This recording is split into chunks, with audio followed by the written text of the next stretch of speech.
That's all I can tell you about your fortune.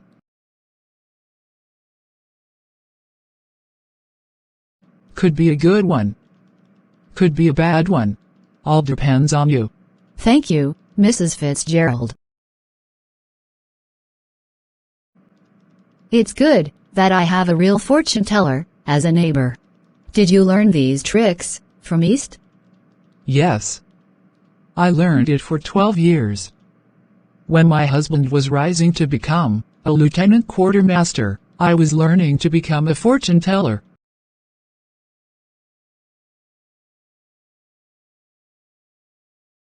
Now tell, Mrs. Pearson. Will you make up your mind? Take a step. Be the boss of your family. That's easier said than done. Even though my family members are selfish and mean. But I love them. You think it does them good when you run after them all the time, take their orders, as if you were the servant of your house. Why should you stay home at night? When they all go out and enjoy, it's ruin of them, as well as you. Husbands, sons, daughters should respect wives and mothers. You must talk with them strictly. You are right. But it's so hard to know where to start.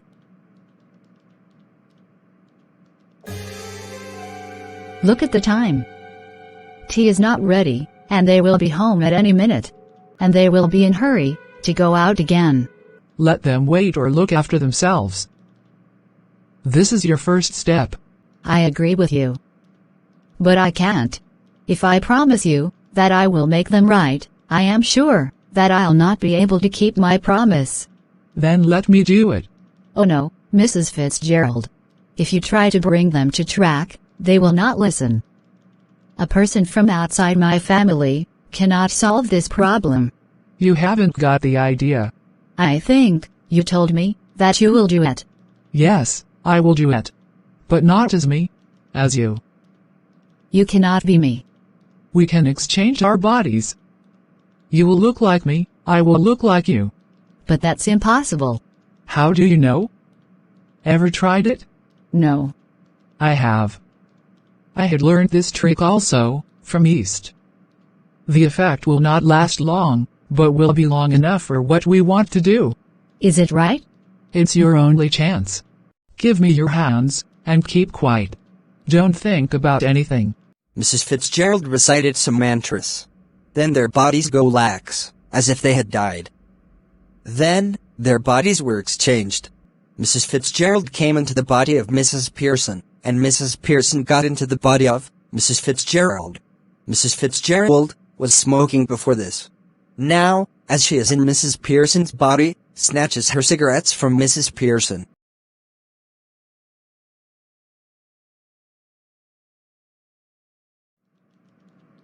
Oh, it's happened. Of course, it's happened. Mrs. Pearson. But what will I do, Mrs. Fitzgerald? My husband and children cannot see me like this. They will have to deal with me, but they will not know that it's me. But what if we cannot change back? It would be terrible. Even if we can't change back, you'll have to live my life, and that's better. Yes, but I don't want to be anybody else. Now, stop worrying. We can change back anytime we want. Well, do it now. Not likely. I will have to deal with your family, and that's the idea. What shall I do? Go into my house for a bit, there's nobody there, and come back, and see how we are doing. You will enjoy it. Get off now, before anybody comes. Okay. She leaves. Mrs. Pearson, who is now with Fitzgerald's personality, smokes another cigarette. After a few moments, Doris Pearson, who is Mrs. Pearson's daughter, entered. Mom, you will have to iron my yellow silk, because I'm going to wear it tonight. What are you doing?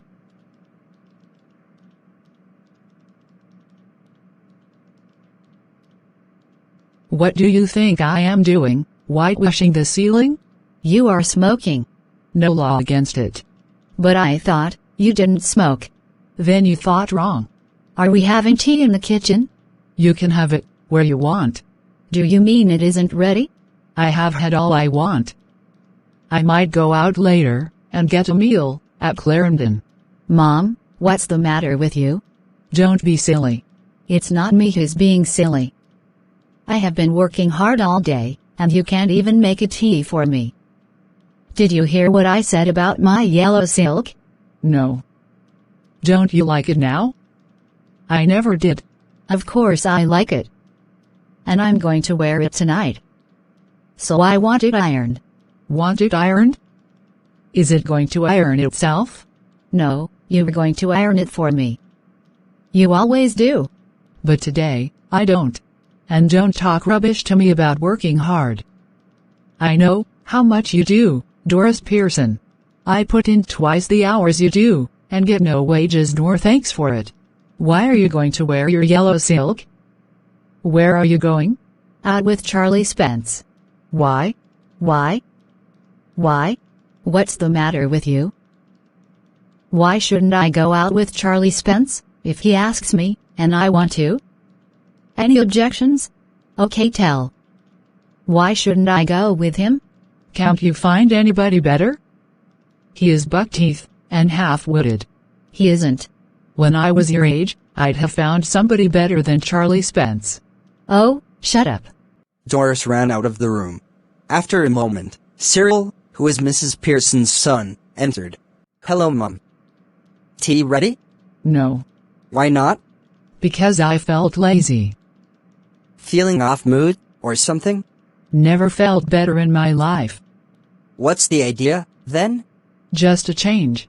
Well, snap out of it, Ma, and make tea for me. Haven't much time. I have a plenty of time. But I haven't. Busy night tonight. Did you put my things out? Can't remember, but I doubt it. Now look. This morning, you promised me that you will look through them, in case there was any mending. Yes. Well, I have decided I don't like mending. That's a nice way to talk. What would happen if we all talked like that? You all do talk like that. If there is something you don't want to do, you don't do it. Now all that's happened is that I've joined the movement. I don't get this, Mum. What's going on? Changes. Doris enters. She is in the process of dressing. She looks pale and red-eyed. You look terrible. I wouldn't wear that face, even for Charlie Spence. Oh, shut up about Charlie Spence. And I am not ready yet, just dressing. And if I do look terrible, it's your fault, you made me cry. Why? What did she do? Never you mind. Have we any stout in the kitchen? A bottle or two, I think. But you don't want stout now. I want. What for? To drink, you idiot. Then, she exits to the kitchen. Has she been like this with you, too? Yes, no tea ready. Well, I'm glad that it's both of us. I thought I had done something wrong. She was smoking and playing cards. I couldn't believe my eyes. I asked her if she was feeling off mood, but she said she was well. She is suddenly all different. And that's what made me cry. It wasn't what she said, but the way she said, and the way she looked, is what made me cry. She was looking the same to me. Do you think she could have hit her head and got? Do you think she has got crazy? No. I think she might have concussion. Concussion is a condition when brain temporarily stops working because of head injury. It sounds far-fetched. Well, she herself is far-fetched. If she is going to be like this when Dad comes home. I am staying here to watch that drama. Mrs. Pearson enters with stout and saw both laughing. You two are always talking about being grown up. Why don't you both try for once to be your age? Can't we laugh now? Mrs. Pearson sits and begins drinking stout. Yes, if it's funny. Go on, tell me. Make me laugh. You know, you never understand our jokes, Mom. I was yawning at your jokes before you were born, Doris. What's making you talk like this? What have we done? Nothing. You come in and go anytime you want. You make me work all the time. Look. If you won't get my tea ready, then I will find myself something to eat. Why not? Help yourself. It's not fair. I have been working all day. Same here. 8-hour day. Yes, 8 hours a day, and don't forget it. I have also done my 8 hours. That's different. It was, but now, it isn't.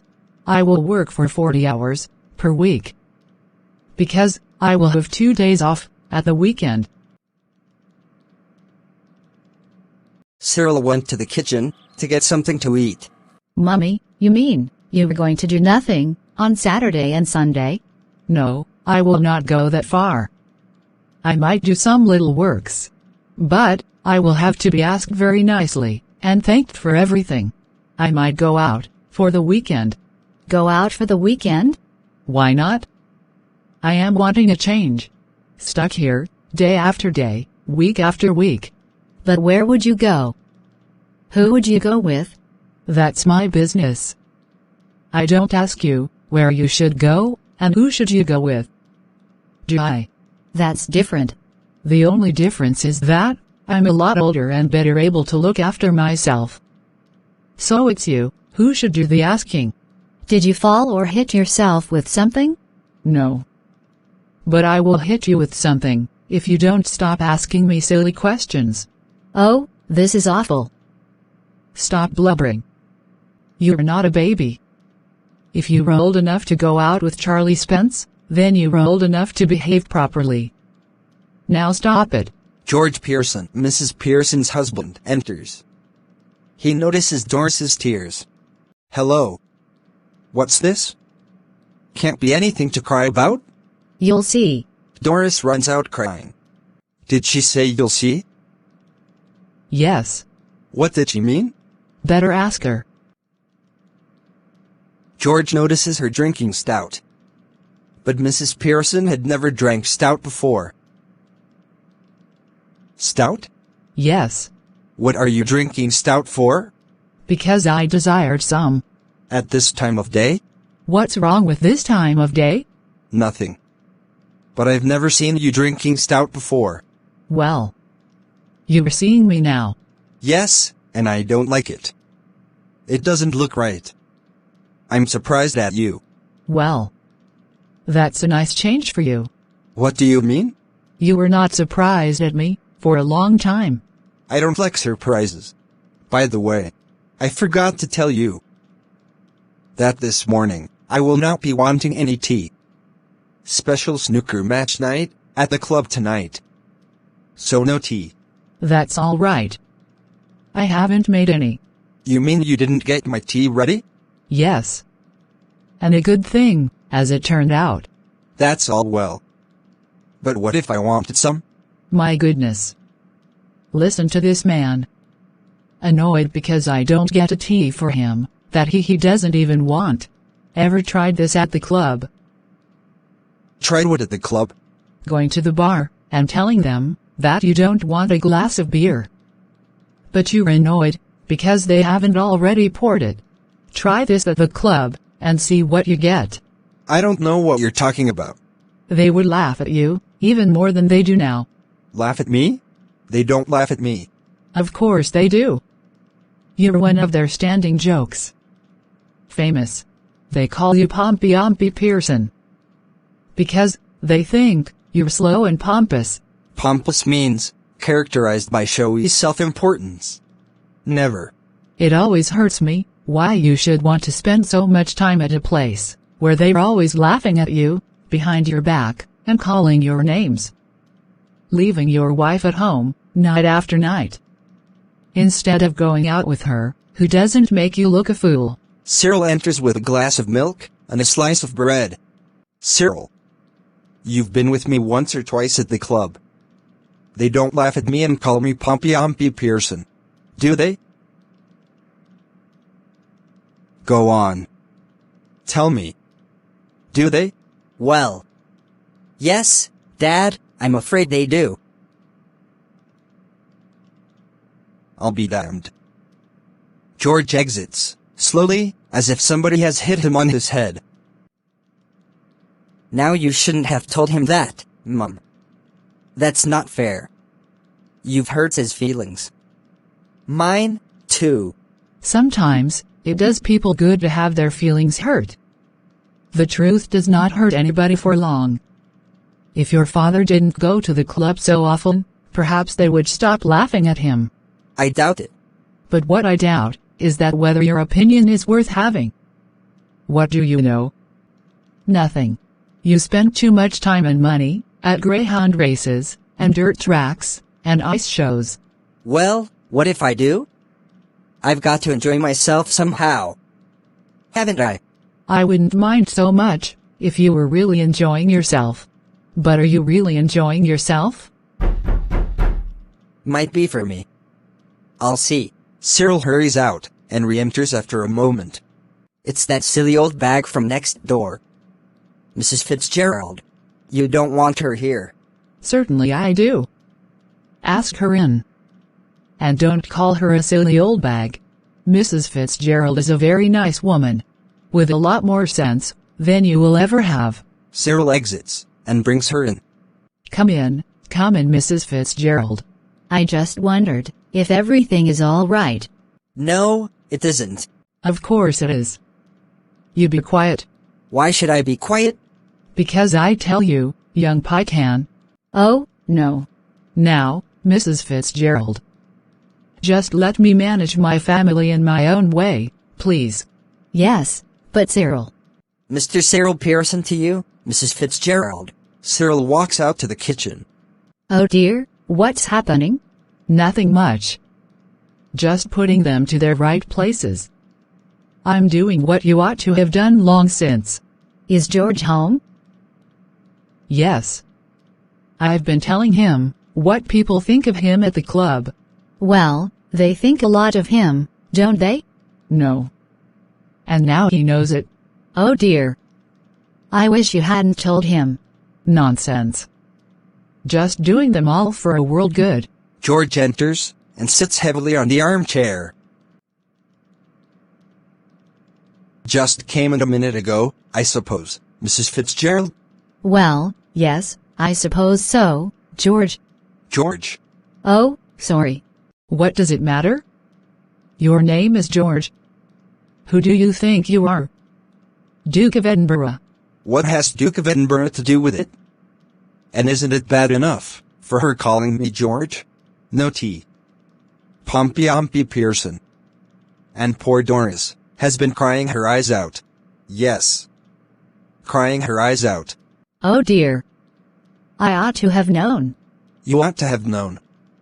Why? Nothing to do with you, Mrs. Fitzgerald. Look, we're at 6s and 7s, so perhaps you'll excuse us. 6s and 7s means to be in confusion.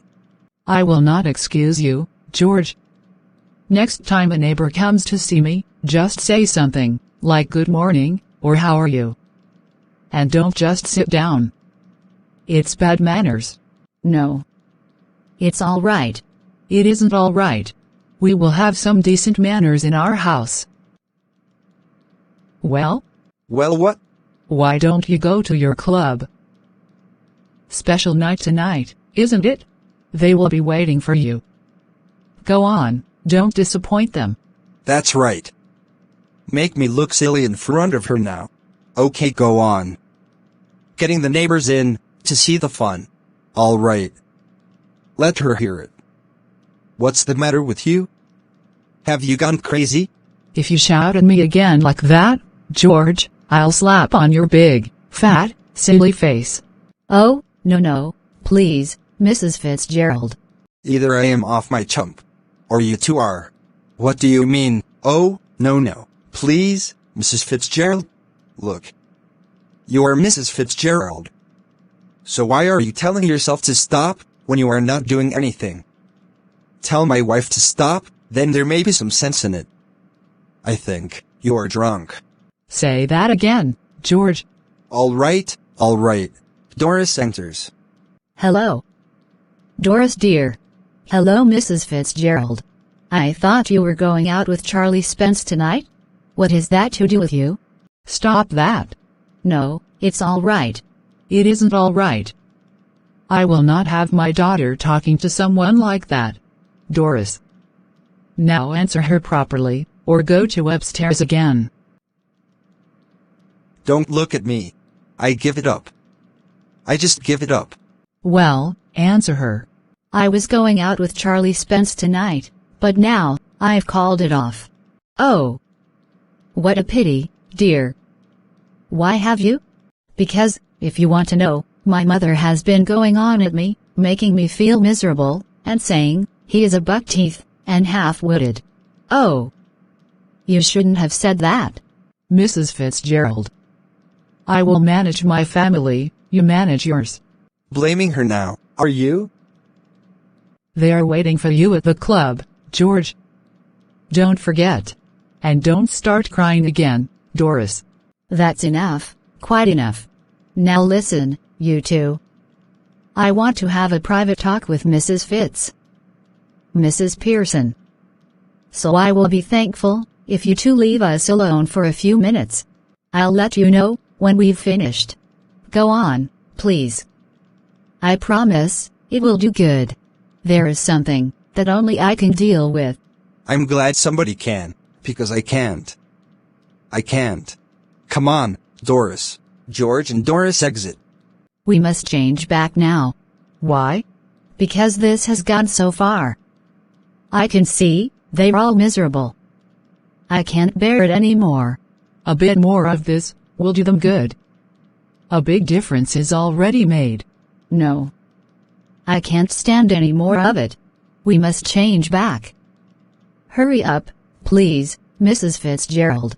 Okay. As before, Mrs. Fitzgerald holds Mrs. Pearson's hands, and chants some mantras, and the two return to their old bodies. Oh well. I enjoyed that. I didn't. Well, you ought to have enjoyed.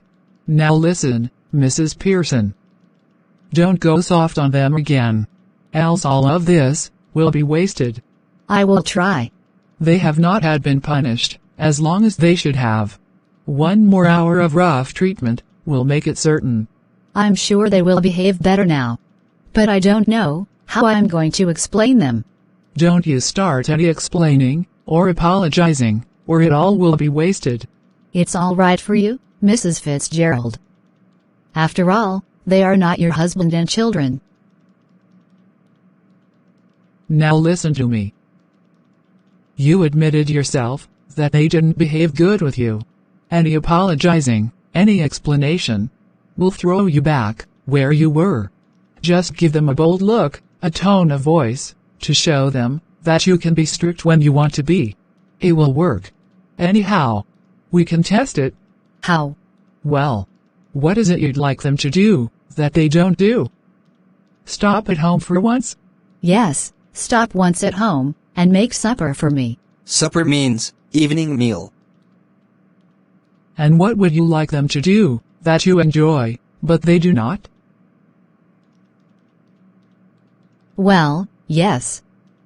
I like a game of rummy, but never have one, except at Christmas. That will do then. But remember. Be firm. Hoy. You all can come in now. I'm just going to let you enjoy. Yes, Mother? Seeing that you don't want to go out, I tell you what we will do. Remember. No objections, I hope. No. Whatever you say. We would have a nice family game of rummy, and then you children will get the supper ready, while I have a talk with your father. Suits me. What about you two? Yes. That's all right. Well. What? Speak up. Oh, I think it would be lovely. Goodbye, Mrs. Fitzgerald. Come again soon.